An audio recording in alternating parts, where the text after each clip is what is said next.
بسم اللہ الرحمن الرحیم۔ سامعین، امید کرتا ہوں کہ آپ بخیر و عافیت ہوں گے۔ اللہ کا فضل و کرم ہوگا آپ پر۔ دعا کرتا ہوں کہ اللہ تعالیٰ کا فضل و کرم آپ پر ہمیشہ بنا رہے۔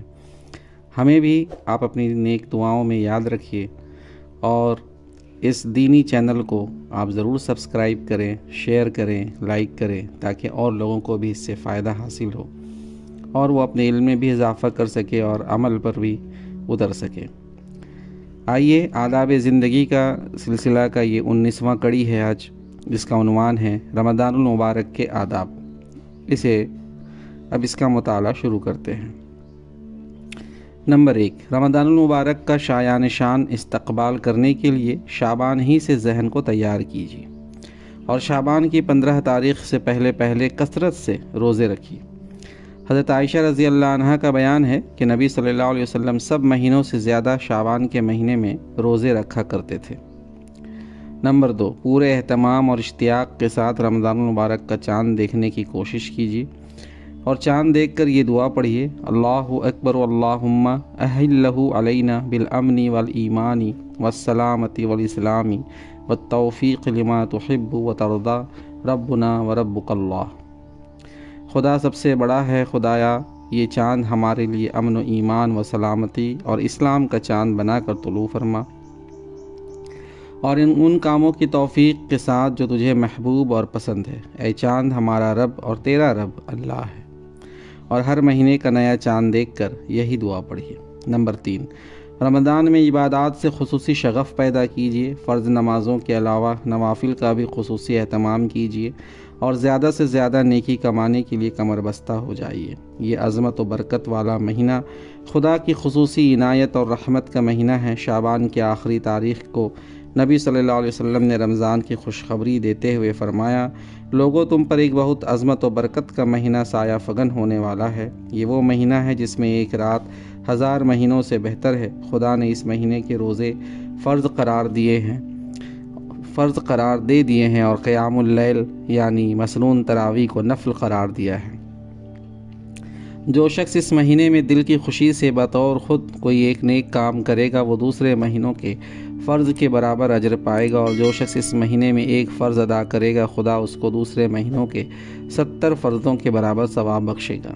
نمبر 4، پورے مہینے کے روزے نہایت ذوق و شوق اور اہتمام کے ساتھ رکھیے، اور اگر کبھی مرض کی شدت یا شرعی عذر کی بنا پر روزے نہ رکھ سکیں تب بھی احترام رمضان میں کھلا کھانے سے سختی کے ساتھ پرہیز کیجیے اور اس طرح رہیے کہ گویا آپ روزے سے ہیں۔ نمبر 5، تلاوت قرآن کا خصوصی اہتمام کیجیے۔ اس مہینے کو قرآن پاک سے خصوصی مناسبت ہے۔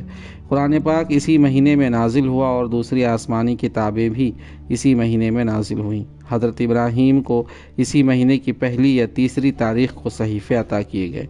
حضرت داؤد علیہ السلام کو اسی مہینے کی 12 یا 18 کو زبور دی گئی۔ حضرت موسیٰ علیہ السلام پر اسی مبارک مہینے کی 6 تاریخ کو تورات نازل ہوئی، اور حضرت عیسیٰ علیہ السلام کو بھی اسی مبارک مہینے کی 12 یا 13 تاریخ کو انجیل دی گئی۔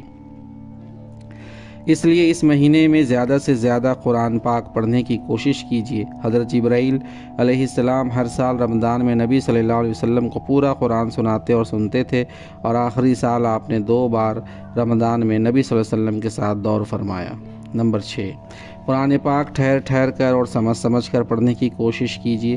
کثرت تلاوت کے ساتھ ساتھ سمجھنے اور اثر لینے کا بھی خاص خیال رکھیے۔ نمبر 7، تراویح میں پورا قرآن سننے کا اہتمام کیجیے۔ ایک بار رمضان میں پورا قرآن پاک سننا مسنون ہے۔ نمبر 8، تراویح کی نماز خضوع اور ذوق و شوق کے ساتھ پڑھیے، اور تم 20 رکعت کی گنتی پوری نہ کیجیے، بلکہ نماز کو نماز کی طرح پڑھیے تاکہ آپ کی زندگی پر اس کا اثر پڑے اور خدا سے تعلق مضبوط ہو، اور خدا توفیق دے تو تہجد کا بھی اہتمام کیجیے۔ نمبر 9، صدقہ اور خیرات کیجیے۔ غریبوں، بیواؤں اور یتیموں کی خبرگیری کیجیے اور ناداروں کی سحری اور افطار کا اہتمام کیجیے۔ نبی صلی اللہ علیہ وسلم کے ارشاد ہے، یہ مواسات کا مہینہ ہے، یعنی غریبوں اور حاجت مندوں کے ساتھ ہمدردی کا مہینہ ہے۔ ہمدردی سے مراد مالی ہمدردی بھی ہے اور زبانی ہمدردی بھی۔ ان کے ساتھ گفتار اور سلوک میں نرمی برتیے، ملازمین کو سہولتیں دیجیے اور مالی اعانت کیجیے۔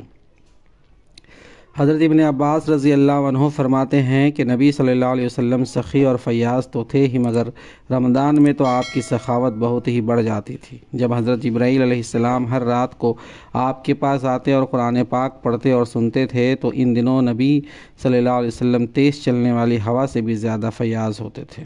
نمبر 10، شب قدر میں زیادہ سے زیادہ نوافل کا اہتمام کیجیے اور قرآن کی تلاوت کیجیے۔ اس رات کی اہمیت یہ ہے کہ اس رات میں قرآن نازل ہوا۔ قرآن میں ہے کہ ہم نے اس قرآن کو شب قدر میں نازل کیا، اور تم کیا جانو کہ شب قدر کیا ہے؟ شب قدر 1000 مہینوں سے بہتر ہے۔ اس میں فرشتے اور حضرت جبرائیل علیہ السلام اپنے پروردگار کے حکم سے ہر کام کے انتظام کے لیے اترتے ہیں، سلامتی ہی سلامتی، یہاں تک کہ صبح ہو جائے۔ حدیث میں ہے کہ شب قدر رمضان کے آخری عشرے کی تاخراتوں میں سے کوئی رات ہوتی ہے۔ اس رات کو یہ دعا پڑھیے، اللہم انک عفو تحب العفو فاعف عنی، خدایا تو بہت ہی زیادہ معاف فرمانے والا ہے، کیونکہ معاف کرنا تجھے پسند ہے، بس تو مجھے معاف فرما دے۔